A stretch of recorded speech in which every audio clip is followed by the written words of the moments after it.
Good morning, and the results are in. Seen as a judgment on the current government, the results seem to reflect a tug of war between rival parties. North Korea and Japan's relations are pointing to a warmer direction, but Seoul and Pyongyang is as frosty as ever. What does this mean in the long run?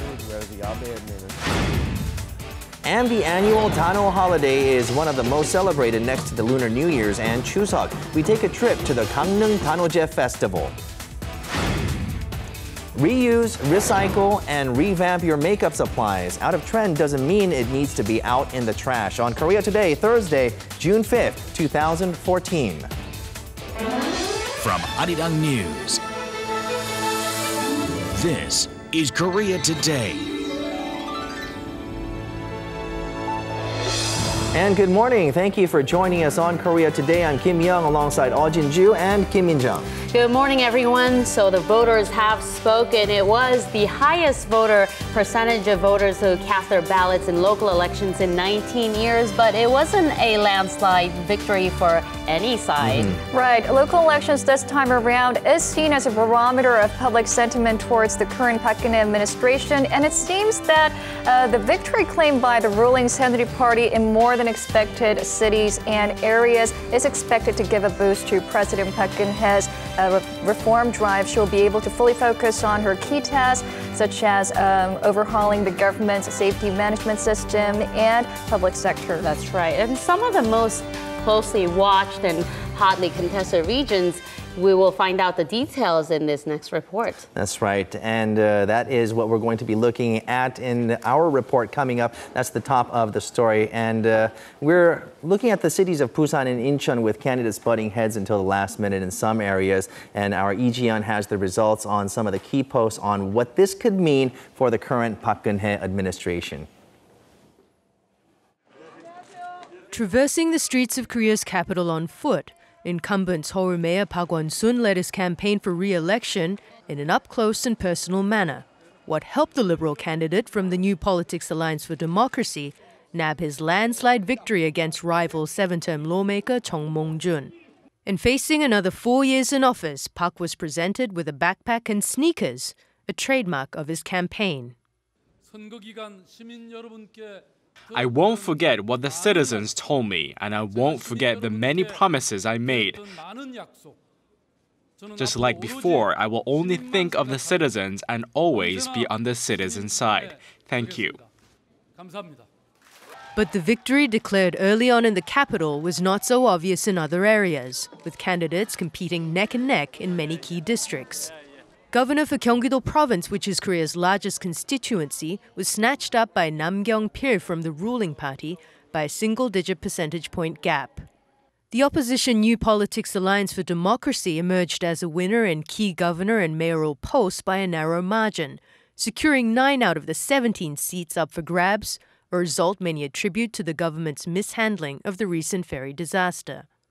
The accident, which occurred less than 2 months ago, has been a crucial factor in setting the agenda for the local elections, and is seen as one of the reasons that could have contributed to a better voter turnout. The National Election Commission put the turnout rate at 56.8%, the second highest since local elections first begun in 1995. The results come at a near midterm point for President Park Geun-hye, who has been faced with a dwindling approval rate since the ferry disaster. But a landslide victory in lower-level district heads could give the ruling party a leg up in the coming months, giving the administration a much-needed momentum in pushing forward with government reforms. Lee Ji-yeon for Korea Today. The ruling party won an overwhelming victory in the metropolitan city of Ulsan, while progressive candidates swept the educational sector this time around. Following a sweeping victory in the area at the general elections in 2012, the Saenuri Party once again proved their strong foothold of the Ulsan metropolitan area, sweeping the mayoral seat and all the local government offices for the first time since Ulsan became a metropolitan city in 1997. And in the elections for education superintendents, the Liberal side won 13 of 17 seats. Now, this victory for the Liberal camps more than doubles the number of Liberal and progressive education superintendents from the last 4 years. Now, the local elections may be over, but the ruling and the opposition parties will go head-to-head once again late next month in the country's by-election.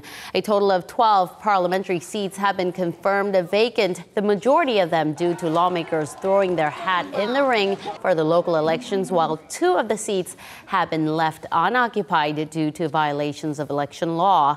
6 additional parliamentary seats could be up for grabs on July 30th, as some lawmakers are in trial or awaiting rulings by the Supreme Court. Analysts say the results of the 90-day parliamentary probe into the cause of the Jeju ferry sinking that is currently underway may come into play once again. All eyes are on whether the ruling Saenuri party that currently has 149 seats in the 300-seat National Assembly will break a majority. And now for an expert's take on the results of yesterday's local election, we're now joined by Professor Kim Jung-ho from the Department of Public Administration at Gangneung University. Welcome to the program. Hi, good morning. In terms of city mayor and provincial governor posts, the ruling and opposition parties claim victory in pretty much the same number of regions and cities. And it was originally thought that the opposition would do much better this time around. What could be the decisive factors behind the results? Yes. As expected, the early voting period had a dramatic impact on the high turnout, which is known to being favorable to opposite party. The turnout was more than 5 times the absentee turnout in the previous local elections. And the recent tragedy of the Jeju ferry also definitely played a very important role in for this outcome. The ruling party and the current administration have been blamed for the corruption, which has led to the lack of the public safety management. Despite of the negative factors like this, for the ruling party, the Saenuri party is encouraging for the result of a local election. Yeah. And any other unexpected results or things that are worth noting? Yeah, generally speaking, the opposite party seems to win the local election. However, the gap between the conservative and the liberal parties, liberal candidates for mayors and governors, were very small in all provinces and metropolitan cities. Considering the Jeju ferry tragedy, it is certain that there is no true winner of this local election. Except 2 provinces for superintendents of education, liberal candidates won the election, which was unexpected. It is very interesting why conservative parents chose the liberal superintendents of education. Yeah. That needs to be seen. And where do you think the results put the Park Geun-hye administration? She has more than 2 years in office in her term now. Yeah. The political system of public nomination and the tendency of being swayed by the big political figure is prominent in Korea. And if this trend continues, the link between central and local politics will not break. However, personally, I have expected this local election would be truly local and independent from the central politics. But early on, my expectation has been proven to be wrong. The local election had expanded to the proxy war of central politics over 2 major political parties. In other words, the local elections have mutated to following what was laid out by the central politics. Of course, the Park's administration will have a major impact. The Park's administration will have somewhat weaker the driving force to accelerate nominalization of abnormality in our society. The elected officials of these local elections should establish the grassroots democracy paradigm for the revival of the Republic of Korea, which is not too dependent on the central politics. Now, looking at Seoul alone, the main opposition won the races for the mayor and the education superintendent. And what kind of political significance does this have? If we give an example, back in the Roh Moo-hyun era, former President Roh Moo-hyun, he maintained a very uncomfortable relationship with then Seoul Mayor Lee Myung-bak. Will the tension increase between Park Geun-hye and Mayor Park Won-sun? Yeah, that could happen. For the Seoul Mayor's voting result, it seems to be like a prelude for the presidential election. The Saenuri Party candidates had a good fight, I think. And the Saenuri Party started very well by attracting citizens' attention, interest, with the primary election with the two big political figures. However, they couldn't overcome the effect of the Sewol ferry's tragedy. Even though the Saenuri Party lost in Seoul, it is surprisingly encouraging for Saenuri Party to win another two the capital areas, which are the Gyeonggi province and the Incheon metropolitan area. All right, Professor Kim, thank you for your time this morning. Thank you.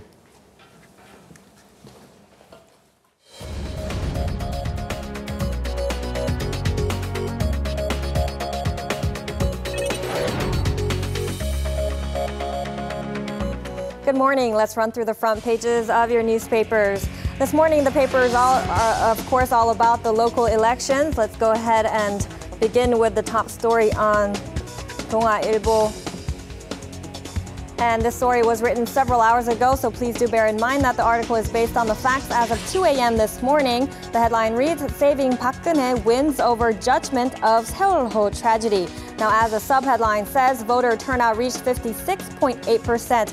Yesterday. Now, this is the highest in 19 years, and it looks like voters were certainly split in their judgment at the poll stations. This story is explaining that although no clear winner emerged from the polls, the ruling party put on a better-than-expected performance. The public sentiments were not leaning to just one of the sides between the ruling and opposition, as rival parties staged a very close contest. It turns out that the public was both rebuking the ruling party, for its incompetence in dealing with the Sewol ferry disaster, and at the same time criticizing the opposition party for being unable to come up with any substantial alternatives. However, the paper notes that considering the outrage and sorrow of the public due to the recent tragedy, the ruling Saenuri Party seems to have done pretty well, putting up a good fight at the local elections. Hence a little title reading that the opposition party's call for judgment of the government was not able to break beyond the fortress of President Park Geun-hye. Meanwhile, over on Gangneung Shinmun, onto the side story here, this one regarding the education chiefs. The header reads, Education post swept by liberals. Liberal Cho Hee-yeon is won an unexpected victory in this whole education chief election, beating the two conservative frontrunners whose campaigns turned negative in the final days. Most of the races in the other regions were also swept by liberal candidates for the education spots. And this, as the sub-headline says, with the realization of the reality of the education scenery in Korea following the Seoul tragedy. Now, of the 17 superintendent races nationwide, 10 to 13 liberal candidates were leading as of 1 a.m. this morning, according to the Daily.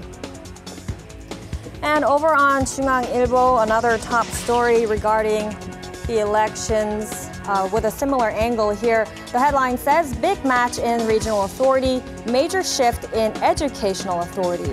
Now, the ruling party and main opposition party were definitely neck and neck in the election races yesterday, according to results available as of 1 a.m. here.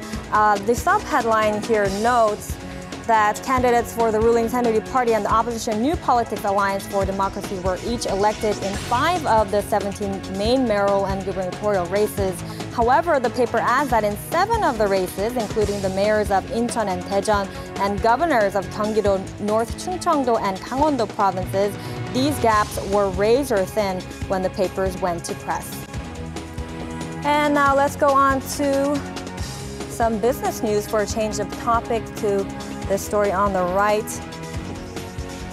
And this is about the won hitting a 5-year and 9-month high per 100 yen. The headline reads 100 yen equals 996 won. So the Korean currency won rose to a near 6-year high per 100 yen, the highest level unseen since September of 2008. And this is spreading a sense of crisis among domestic exporters that compete with their Japanese counterparts on the global stage. Now, market observers are now keenly watching how long the won will sustain these triple digits. And that was a look at your newspaper headlines for this Thursday. And coming up are the stock numbers from Wednesday.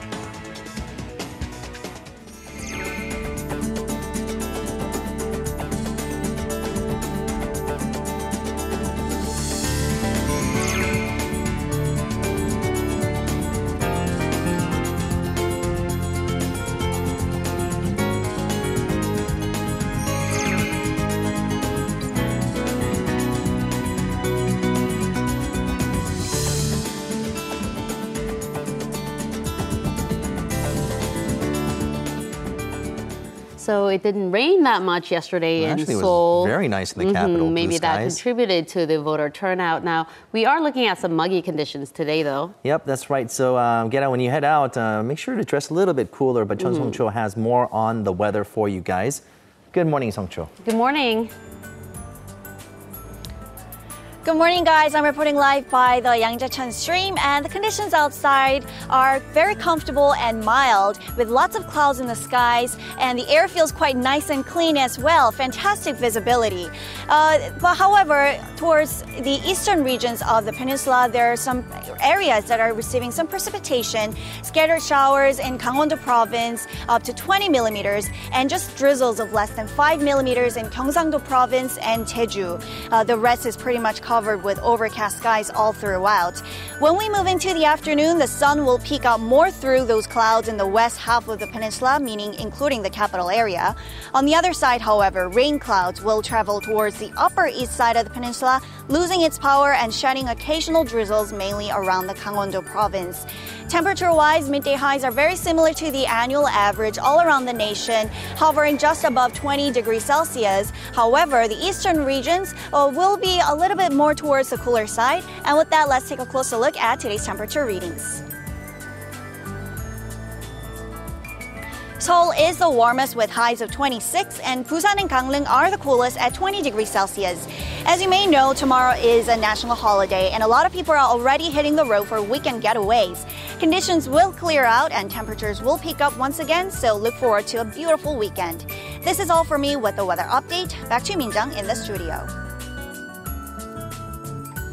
And while relations between Seoul and Tokyo remain frosty over historical and territorial issues, ties between North Korea and Japan appear to be moving forward, as evidenced by the recent agreement to reinvestigate the issue of Japanese abductees to the north. But what could this mean for South Korea? Arirang News' Hwang Sung-hee asked that very question to Professor Kent Calder of Johns Hopkins University. Here's the interview. Professor Kent Calder from the Johns Hopkins University, thank you so much for joining us today. Thank you. It's a pleasure to be here. So let me begin with asking you on Korea-Japan relations. We have a number of issues, historical issues, there's territorial disputes. How should the two countries approach their prolonged no-dialogue period? Well, I think trust is certainly a key factor. To create trust, of course, there needs to be some period of confidence building. I think quiet dialogue is a part of that. Certainly also a reaffirmation of some of the important statements that have been made in a positive way about the importance of history issues by Japanese leaders, such as the Kono statement. The reconfirmation of those things, I think, is important. What kind of problems can arise with these two neighbors not talking for such a long time? There could be some new developments on the abductee issues. Of course, North Korea's nuclear program is proceeding, and then the political situation in both countries is fluid. And then finally, the issues on Eurasian continentalism too, China, Russia, many issues. I think both Korea and Japan do need a serious dialogue on many issues with each other. Let's move on to North Korea-Japan relations. The two countries actually agreed to reinvestigate into the abductee issue. What's your take on this? I think we're at a period where the Abe administration realizes that it can't be a player on Northeast Asian geopolitical issues without some kind of contact or dialogue with DPRK, and also that the abductee issue could be at an end. In other words, there could well be Japanese citizens still alive in North Korea who never will be able to come home if there's not some process of dialogue. But Japan and North Korea talking, wouldn't that affect the trilateral cooperation between the United States, South Korea, and Japan? Well, that's a very important question. I think there has to be a parallel process of quiet consultation among the three, so that there are no sort of separate arrangements or there's nothing disruptive from the security standpoint among Korea, ROK, Japan, and the United States that arises out of this. North Korea, I'm sure, would like to blunt the force of any possible cooperation among Korea, the United States, and Japan. The heart of cooperation, of course, is the Korea and ROK and the United States. But as a supportive element, Japan could be valuable. And so I think our three countries can't afford to see North Korea drive a wedge there. That said, generally, I think some pattern of dialogue, as long as there's coordination behind the scenes among the allies, is important. Japan has been pushing to regain its right to collective self-defense, and South Korea and China are heavily against it. Isn't it natural, as former victims of Japan's militaristic past, for South Korea and China to be so opposed to it? In a moral sense, certainly that's very, very understandable, given the heritage that has occurred. That said, from a political point of view, I do think that the strategic relationship, it will stay bilateral, of course, between U.S. and Korea on the one hand and U.S. and Japan on the other, but that the broader trilateral relationship of ROK, Japan, and the U.S., as long as, particularly as the threat of North Korea continues, is going to be important. And we shouldn't lose sight of that either. Professor Calder, thank you so much for your insight today. Thank you very much. It's a real pleasure to be here, and I enjoyed our discussion a lot. In global news, in a rare move, the Taliban has released a video that purportedly shows its handover of U.S. Surgeon Bo Berdahl to U.S. forces. It's a riveting video for sure. For a closer look at this and others, we will connect live to our Eunice Kim, who joins us from the News Center. Good morning to you, Eunice. Good morning, Minjung. Quite striking, this video. Indeed, it's a video that's worth watching in slow motion. It was released by the Taliban on their website the moments leading up to their handover of Bergdahl in eastern Afghanistan near the Pakistan border. The video shows America's last prisoner of war dressed in Afghan garb, seated in a pickup truck, looking slightly disoriented and dazed as armed men spoke to him. Then a Black Hawk helicopter descends as Taliban fighters move toward it, holding a white flag. This before U.S. forces take the soldier, putting him down, or rather patting him down, before quickly leaving the meeting point. Now, the circumstances of Bergdahl's capture in 2009 is unclear, though the Pentagon has concluded he had left his Afghan post without authorization. The swap deal that exchanged the POW for 5 senior Taliban figures has come under increasing criticism in the U.S. And in Egypt, the Muslim Brotherhood has released a statement saying it does not recognize the election of former Army Chief Abdel Fattah el-Sisi as the country's next president. The Freedom and Justice Party said as far as they're concerned, last week's vote was null and void. It called for the return of elected Islamist President Mohamed Morsi, who was ousted by el-Sisi last year. President-elect el-Sisi, meanwhile, who swept the three-day vote on the platform of stability, is set to be sworn into office on Sunday. Now, in Brussels, the leaders of the G7 nations are engaged in a two-day meeting, and the crisis in Ukraine is high on their agenda. Right. This was, you'll remember, what was supposed to be a summit of the G8 in Sochi. But following Russia's annexation of Crimea, the G7 nations decided to boycott that meeting and hold their own in Brussels. Moscow, though, very much present in the talking points as everyone scrambles this week for a way out of the Ukraine crisis. A draft communique, Reuters reports, calls on Moscow to accelerate the withdrawal of military forces from border regions and influence armed separatists to lay down their weapons. You're seeing the dinner meeting they had there yesterday. Now, world leaders will cross paths with Russian President Vladimir Putin this week, as he is scheduled for a one-on-one with French President François Hollande, and he will attend a D-Day celebration, also attended by the others, on Friday in Normandy. President Barack Obama, meanwhile, yesterday met with Ukraine's President-elect Petro Poroshenko and declared him a wise choice to lead the country. He also pledged military support. And that's a wrap of the global headlines we're following this morning.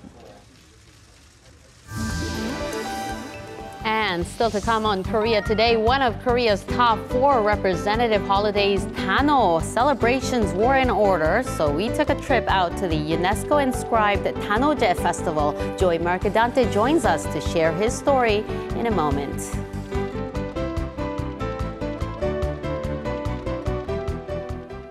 And today is going to be a performance that's geared towards the younger audience. And our Yoon-hee joins us ahead of what could be a long weekend, long holiday weekend for our viewers. Good morning, Yoon-hee. Good morning. So I know you have children, Young. Yes. And it's important to teach them healthy lifelong habits, right? Yes. I try to do my part, but I think they pick up more unhealthy lifelong habits from me than I would hope for. Well, then I think this performance is just for you, because this particular performance teaches children at the same time it entertains them. And so it's fun for the family. It's a great opportunity. So let's check it out.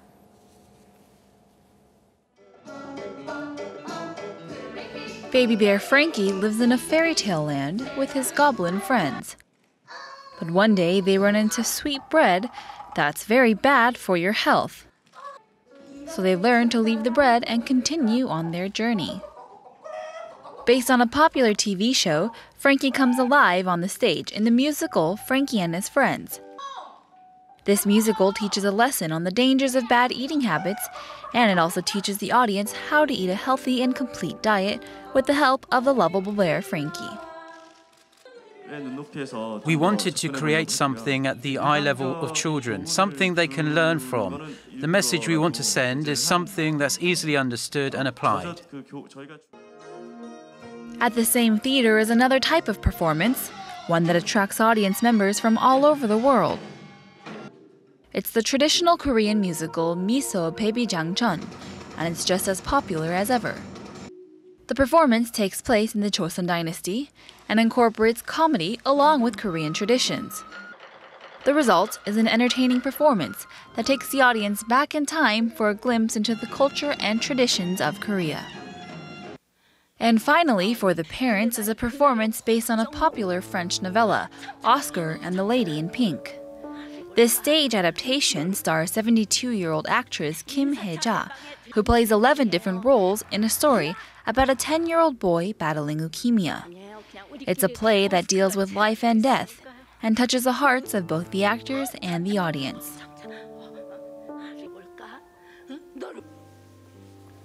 And that issue of life and death, I think that's the one thing that I haven't really talked with my children about. It's a very difficult subject, and also in that music or the play, there the actor plays 11 different roles. Right. So Kim Hye-ja, a very well-known actress, she actually plays all different 11 roles. She plays the son, the little boy named Oscar. She also plays the Granny Rose. And so for her, she said, playing every single role, she really became attached to the whole performance, and she really couldn't separate herself from it. But she also mentioned, in light of the Seoul ferry accident, that she could really sympathize with the victims and with the country because she could feel, I guess, she felt like the boy who was sick, but at the same time, she felt the emotions and the strong passion of the family around the little boy dealing with it. I mean, can you imagine immersing into these roles and getting into that character, 11 different characters in one play, right? Okay, well, are there any other performances that might be good for us and the family?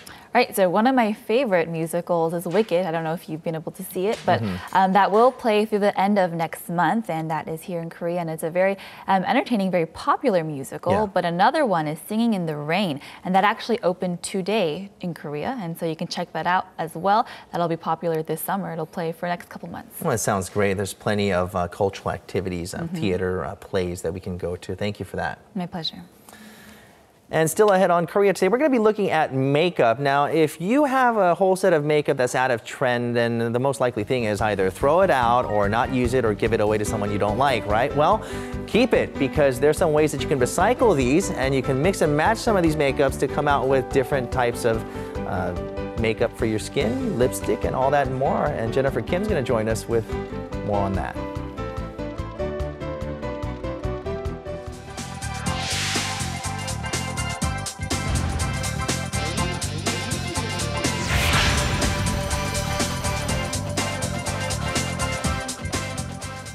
Time now for News Sum Up. In an effort to encourage voting yesterday, many businesses were offering various events to the public. That's right. Just by presenting a photo or a slip of paper that proves that you have voted, you could get various discounts or 1+1 perks. So how come we didn't know about this yet?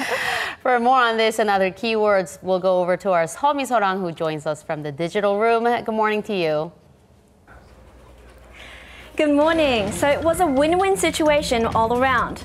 We encouraged a higher voter turnout, businesses got more customers, and the customers got a discount. Events were held nationwide, and I'll show you some of the deals that were going on. But before I do that, let's first check what else was abuzz online the past 24 hours. Celebrities cast their election votes. Korean Americans born in the United States carry out a petition to change the 2010 Korean Nationality Act regarding unwanted dual citizenship. The price of Marlboro cigarettes are the lowest in Korea among all 34 OECD countries at around $3.3 per packet, while Ireland charged the most at $13 for the same packet.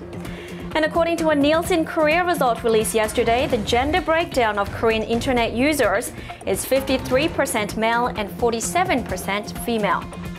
Now let's go back to the voter discount events. A lot of businesses, a wide range of businesses offered perks to voters.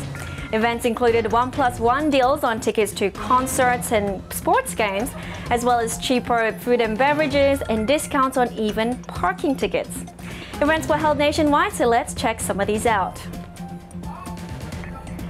In Gyeongsang-namdo Province, pro baseball team NC Dinos offered a 1+1 ticket event on their outfield designated seats for all games held yesterday. All you had to do was show your proof of vote paper at the purchase counter. Meanwhile, in Goyang City of Gyeonggi-do Province, the Goyang Rainbow Alliance 2.0, composed of local activists, partnered with over 65 shops in the area. Businesses such as restaurants, coffee shops, and movie theaters offered discounts to those who showed photographic proof of voting participation. The event here started on the 30th when the preliminary voting began and will continue until today. Now, for an event that lasts longer, the Jeju city offered discounts to voters who parked in one of the city's 12 public parking lots. With the official proof of vote paper, you got 2,000 won taken off from your parking fee. Here, this event is held for 3 months from yesterday. Now, stars also did their part to encourage a higher voter turnout. While some agencies kept mum on their stars' voting schedule, citing privacy reasons, other celebrities went ahead and posted photos of them voting or even invited the press in the hopes that this would encourage others to do the same. Yesterday's local election had a special meaning for the celebrities born in 1994. Since coming of age this year, it was the first time they were old enough to vote. Included in this 1994 line that voted yesterday are the following female idol singers: 21's Kong Min-ji, A-Pink's Son Na-eun, and Kwon So-hyun from 4 Minute. Of the male singers born in 1994, EXO's Sehun and Kai, as well as Teen Top's Niall, cast their ballots. Meanwhile, other celebrities wrote words encouraging others to vote as well. Soo-young from Girls' Generation posted on her Instagram, "Let's vote," while 2AM's Cho-gon wrote, "I am going to practice after voting. Let's show support with our special votes." Meanwhile, Super Junior's Ryeowook posted, "I came to Incheon as soon as I woke up. Let's all vote." Now, voting is a right, and it was good to see that the celebrities were encouraging others to exercise this valuable right and reminding everyone that every single vote is important. And that's a wrap up for me. This has been Seo Mi-sorang with your daily news sum up.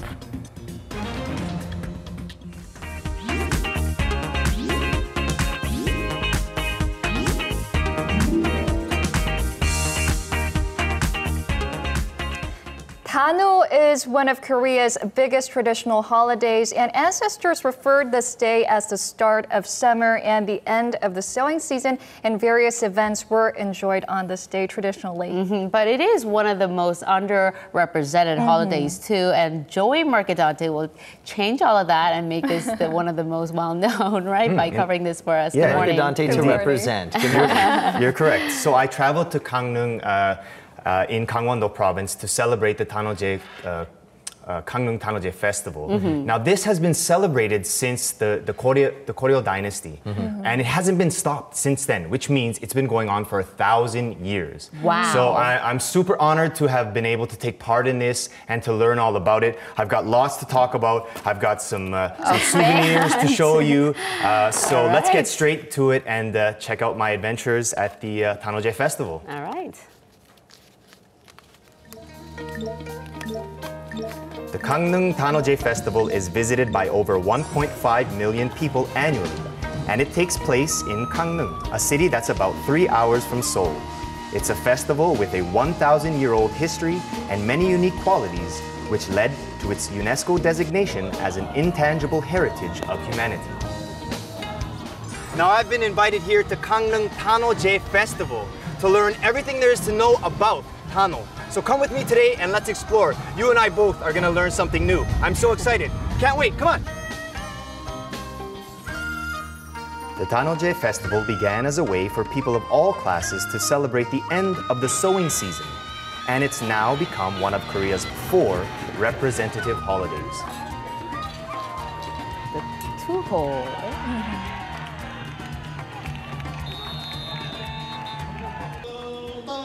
During Dano, the festival starts at 10 a.m. every day with Jeonje, a ceremony held for everyone's health, long life, and happiness through a shamanistic performance called Dano-geuk.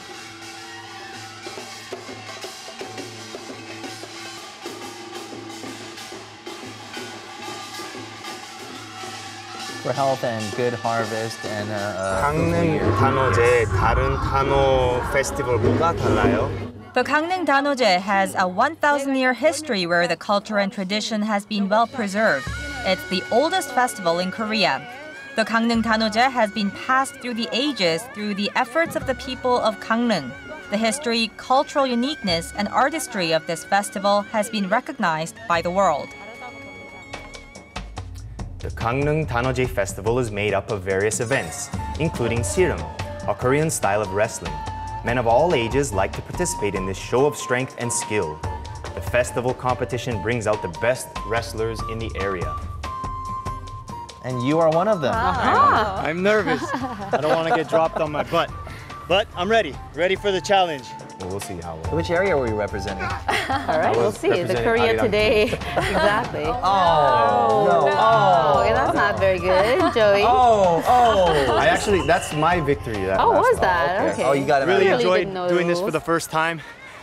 I think he took it easy on me, but wow, you need a lot of strength and a lot of energy to do this. Well, I want to try again. Another Dano custom is changpo hair washing. Water is infused with changpo, or sweet flag, and used to cleanse your hair. It felt very refreshing, and I felt like very well cared for. Like she had a lot of care and concern about we're doing this for a reason, for a purpose. So it was very refreshing for me. I've never tried that actually.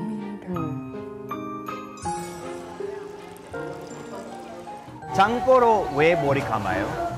Our ancestors didn't have soap or shampoo back in the day. They tried using tangpo or sweet flag water to wash their hair and found it made the hair thicker and shinier. It's also believed that the sweet flag water washes away bad qi and brings us good qi for the whole year. It's nice and dry, but it's not finished yet. Ooh, your own hair dryer Ah, too. there we go. My hair was quite soft after that. It's called air drying, yeah? I got to try a traditional Dano food, surichito, a type of rice cake that wards off bad fortune. And I got a swig of shinju too, liquor for the gods that hopefully brings health and a rich harvest. Wow, Shinju, wow, what a name. I tried that. Surichitog is a type of rice cake eaten on Dano. I ate that and drank shinju, so I think I'll have a healthy year. Hands-on activities are popular at the Gangneung Danoje Festival, and one tent was packed with children and adults drawing and painting their own masks.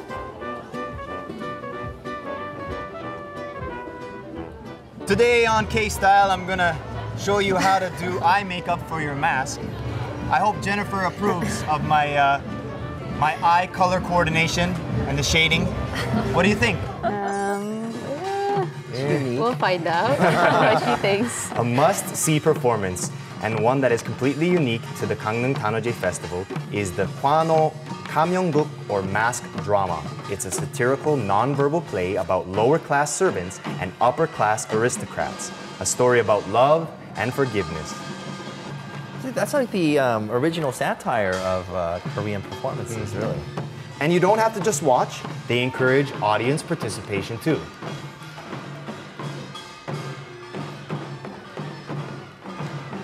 So happy, I just finished dancing.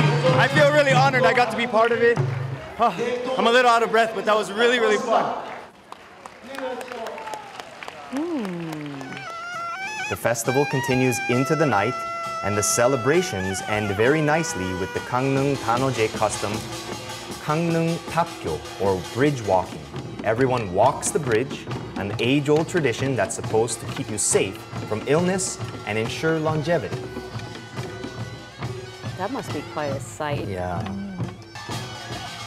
That looks like a great way to just Well, we had a very nice time. We have been here for 2 days. Actually, we like UNESCO heritage places, so that was one reason why we came.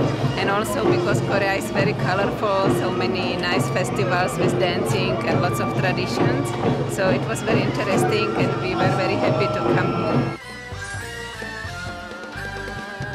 The Gangneung Danoje Festival has kept a part of Korean heritage alive for 1,000 years. Now that's a record that speaks for itself.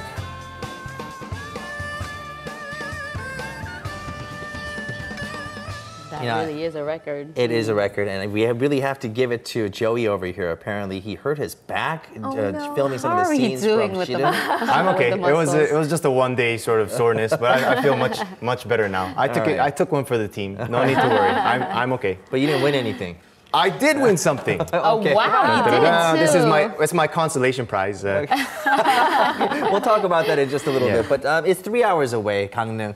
Tell us about transportation. Okay, well, luckily for tourists, there's really no need to worry about that because there is a international tourist shuttle bus that runs from Seoul to Gangneung.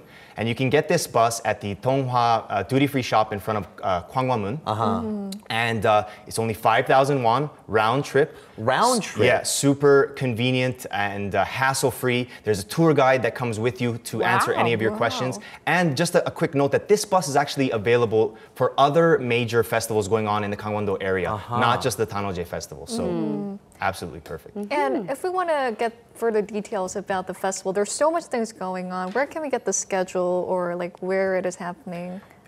It is quite a complicated and there's lots of stuff going on type of event. So you want to check the website. It is very comprehensive and detailed. All the main events and the times are there. So for example, like the hands-on experiences, like being able to make a fan, That's a very mask. nice, by the way. These are available from the start of the festival all the way to the end. So you don't have to worry about any of those. Can we see that mask? Yeah, Wow, absolutely. It's pretty fancy. And then something like the serum is available to the general public. You know, it wasn't just me because I was a reporter. Anybody can do it. And then anybody who participates gets one of these beautiful medals. And this is one of the masks that are used in, I suppose, the mask dance or the mask drama, right? So there you go. And Fits perfectly. it runs until September, I believe. Yes. So the Kwano mask performance doesn't just run during the Danoje Festival. You can catch it in June, September, and October. Okay. And it's a 1-hour performance that they perform on the first and third Saturday of each of those months. Okay. Yeah. And for those of you, those of us who can't make it to Gangneung, I heard that there's a closer place where we can enjoy these Dano festivals. Yeah, there are Danoje festivals nationwide, but for us here living in Seoul, I would recommend the one at the Korean Folk Village in Yongin, in the Gyeonggi-do province, and that one runs to the 8th of June. And as you can see, they're doing everything that I experienced there. There's the changpo, the washing of the hair. So they have everything that I've experienced there, and it's just a little bit closer if you don't want to take the drive out there. Okay, well, thank you, Joey, for bringing all of this information and also the fan. Oh, this will come in handy today. All right, thank you very much, Joey. And look at Young, he's having fun. So I get to keep this, right? Yeah, sure. My next Halloween costume. No problem. Thank you, Joey. Thank you. My pleasure.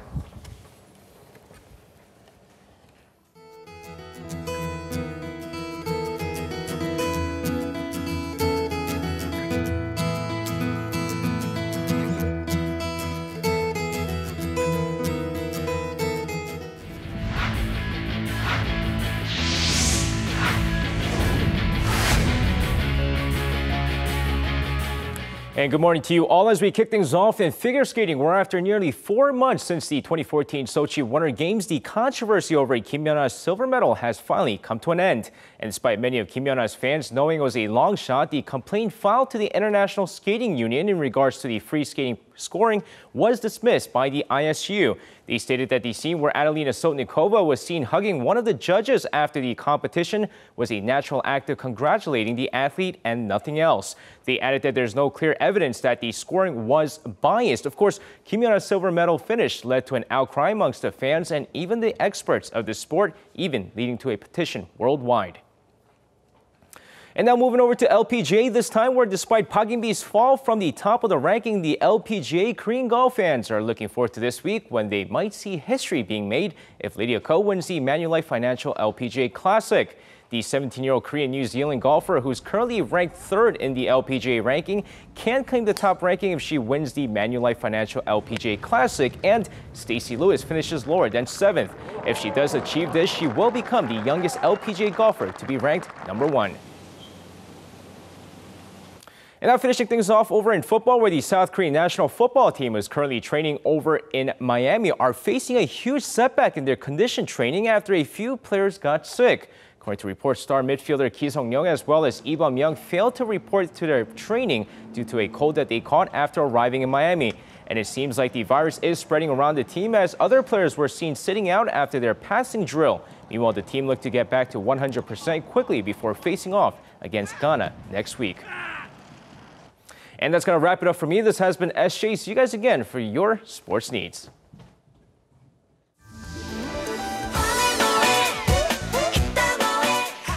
Every day, new products are coming out to pique the interest of women. But there are times we can't use the makeup after purchase. and the unused cosmetics pile just keeps growing. You don't quite want to throw it away, but luckily there's an answer. Why don't you recycle the old makeup that you have? It's not hard to recycle makeup. I'll give you a few tips on how to do so with a couple of products.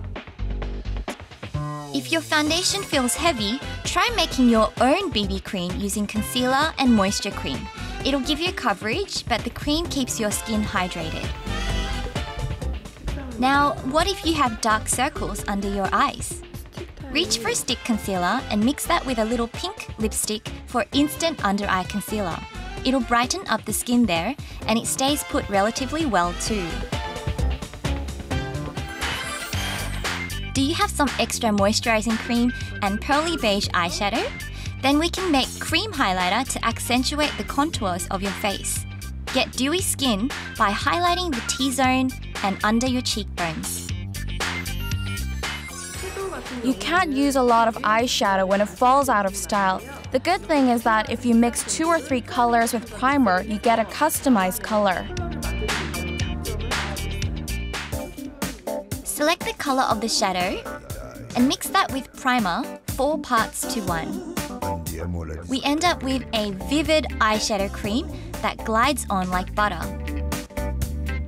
You can even mix a palette of your own colors. Here's a must-have for the summer season, waterproof gel eyeliner. We'll make our own with eyeshadow. Just take a dab of waterproof mascara mixed with a dark coloured eyeshadow. This will give you surprisingly long wear eyeliner.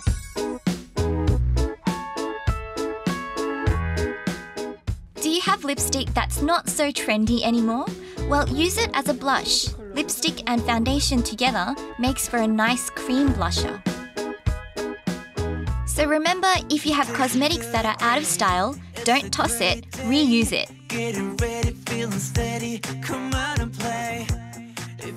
So good morning, and I'm going to be showing you all how to reuse your makeup that's sitting around or you're not using at the moment. First of all, I'm sure you've heard of air cushions, and there's a way that you can actually make your own air cushions at home using some products that you have simply lying around. So for example, if you've got some foundation, oh, I forgot to introduce beautiful Lisa that I'm sitting here. Thank you, she's going to be our model today. So I'm just going to pour out some of my foundation. You know, you've got foundation lying around at home. And then to have the SPF coverage, you want to place a little bit of sun cream. Make sure that it's the face sun cream. And then finally, to apply some moisturizing properties as well, you want to place some face cream, and it could be a gel or a cream, just a little bit of a scoop in there. And this is just going to add a little bit of that moisturizing property. So you want to mix that all together. So we can vary the proportions, I'm assuming? That's right. So if you want a more like natural product, you can put a little bit more moisturizer in it. But if you want more coverage, obviously place a little bit more foundation. Now I know what to do with all that foundation laying around at my house. At your house.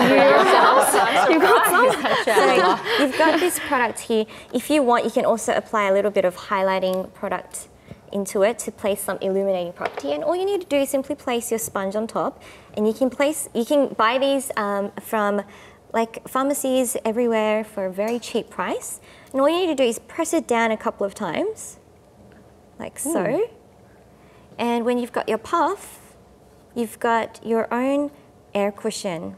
Oh wow. How is that different from the products that are out there just in the market?